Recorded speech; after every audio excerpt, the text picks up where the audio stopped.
കൊലപാതകം ചെയ്താലും ഒരു ശിക്ഷ എന്ന് പറഞ്ഞ് അവരെൻ്റെ അടുത്ത് പറയുന്നത്, ആരാ ഈ വക്കീലിൻ്റെ അടുത്ത് പറയുന്നത്. ഞാൻ പറഞ്ഞു നിങ്ങളെങ്കിൽ ചെയ്ത് നോക്കാൻ പറഞ്ഞു.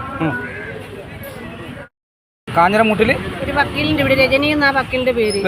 ഹൗസ് ഓണർ രാജേഷ് മരിച്ചുപോയി. രാജേഷ് മരിച്ചുപോയി. അങ്ങനെ ഈ മുകളിൽ നിന്ന് ഷെയ്ഡ് വഴി മാലിന്യം വീണായിരുന്നു ഈ രാജേഷ് മരിച്ചതിന് ശേഷം.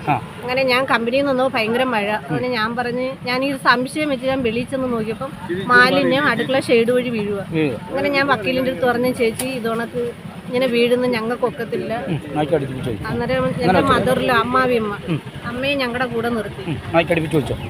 അമ്മയെ നിർത്തി ആ മാലിന്യത്തിന്റെ പുഴുവൊക്കെ തല കയറി അമ്മയുടെ കാലൊക്കെ മുറിഞ്ഞായിരുന്നു.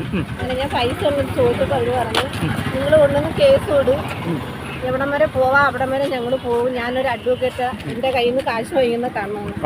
അങ്ങനെ ഞാൻ 3 ലക്ഷം രൂപ ഈ ജനുവരി 8-ാം തീയതി കിളിയല്ലൂർ പോലീസ് സ്റ്റേഷനിൽ കേസ് കൊടുത്തു. 9-ാം തീയതി ഞാൻ കളക്ടർ കൊണ്ടുവന്ന് കൊടുത്തു.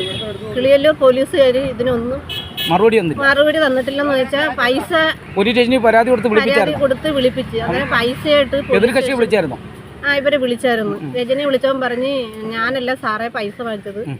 അന്നേരം എല്ലാട്ടാ ഞാൻ പോയത്. രജനിയല്ലേ ഈ ഹൗസ് ഓണർ ഒപ്പിട്ടത്. ഓണർ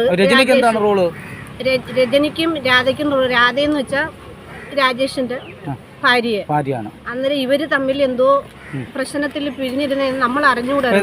വീട്ടിൽ നിങ്ങൾ പുറത്താ, ഞങ്ങൾ തരുന്നതുമില്ല.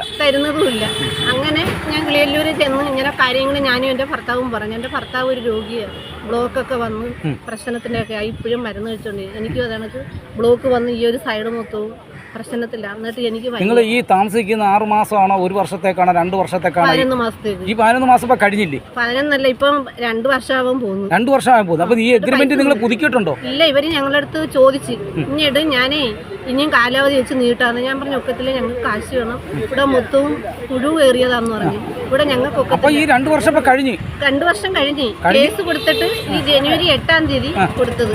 എന്നിട്ട് ഇതായപ്പോ 11 മാസം ഇല്ലേ. എഗ്രിമെന്റ് പുതുക്കാൻ തോന്നില്ല. ഇല്ല പുതുക്കത്തില്ലെന്ന് പറഞ്ഞ് ഞങ്ങള് അവര് പറഞ്ഞു വെച്ചാൽ കാലാവധി പുതുക്കുന്ന വെച്ചാൽ ഞങ്ങളൊരു 3-4 വർഷത്തേക്ക് പുതുക്കത്തുള്ളൂ. 3-4 വർഷത്തെ ഒറ്റയ്ക്കായിട്ടാണ് എഴുതിയത്. ഒറ്റി 11 മാസത്തേക്കേ ഉള്ളൂ. ഒറ്റി 11 മാസത്തേക്ക് എഴുതിയിട്ടുള്ളൂ. പിന്നെ അത് പുതുക്കാൻ തരുന്നു.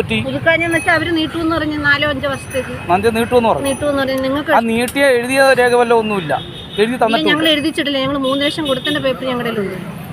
അങ്ങനെ ഞാൻ ഈ ലാസ്റ്റ് ആയപ്പം ചെന്നു. ഇപ്പോൾ ഒരു കഴിഞ്ഞ മാസം ഞാൻ കിളിയല്ലൂർ പോലീസ് സ്റ്റേഷനിൽ പോയി. കാര്യം എന്ന് വെച്ചാൽ ഞങ്ങൾക്ക് വാടക കൊടുക്കാൻ നിവർത്തിയില്ല. അങ്ങനെ ഞാൻ ഓണത്തിന് മുമ്പേ 2 മാസം ഉള്ളപ്പം ഞാൻ ആദ്യത്തെ കാഷ്യൂ ഫാക്ടറി ജോലി ചെയ്യാം. അവിടുത്തെ തൊഴിലാളികൾക്കും മാനേജർക്കും എല്ലാവർക്കും അറിയാം. ഞാൻ ആദ്യമേ 1/2 കിലോ നെല്ലിക്കയിൽ തുടങ്ങിയതാണ്. അങ്ങനെ അവിടെ കൊണ്ടുപോയി ഞാനങ്ങനെ അവിടെ വിറ്റ് കമ്പനിക്കകത്ത് ഞാൻ വിൽക്കും. ഏറ്റവും കൂടുതൽ കല്യാര വാങ്ങിക്കുന്നുണ്ട് കമ്പനിയിൽ. പുറത്ത് നിന്ന് അങ്ങനെ മാനേജർ എൻ്റെ അടുത്ത് പറഞ്ഞ് അകത്ത് കയറരുത്, പ്രസന്നയുടെ കഷ്ടപ്പാടൊക്കെ നിങ്ങൾക്ക് അറിയാം, വിറ്റോളാൻ പറഞ്ഞു. എന്ന് വെച്ചാൽ അകത്തല്ല, പുറത്തുനിന്ന്. അങ്ങനെ ആ സാറിൻ്റെ ഒരു ഹെൽപ്പ് എനിക്കുണ്ട്. പാവം മനുഷ്യനാണ്. അങ്ങനെ തൊഴിലാളികൾ അത് കണക്കാൻ മേടിച്ചിട്ടായാലും.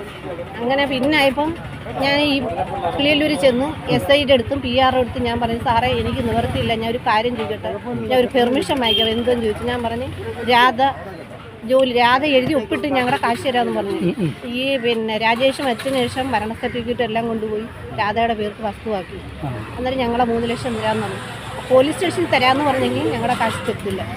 അങ്ങനെ ഗോകുലത്തിൽ ജോലി ചെയ്തപ്പോൾ ഞാൻ ചെന്ന് സാറിൻ്റെ അടുത്ത് പറഞ്ഞു സാറേ രാധ ജോലി ചെയ്യുന്ന ഗോകുലത്തില്ല, ഞാൻ അവിടെ ചെന്ന് ജോലിയിൽ തടസ്സപ്പെടുത്തട്ടെ ചോദിച്ചു. അന്നേരം ഓക്കെ എന്ന്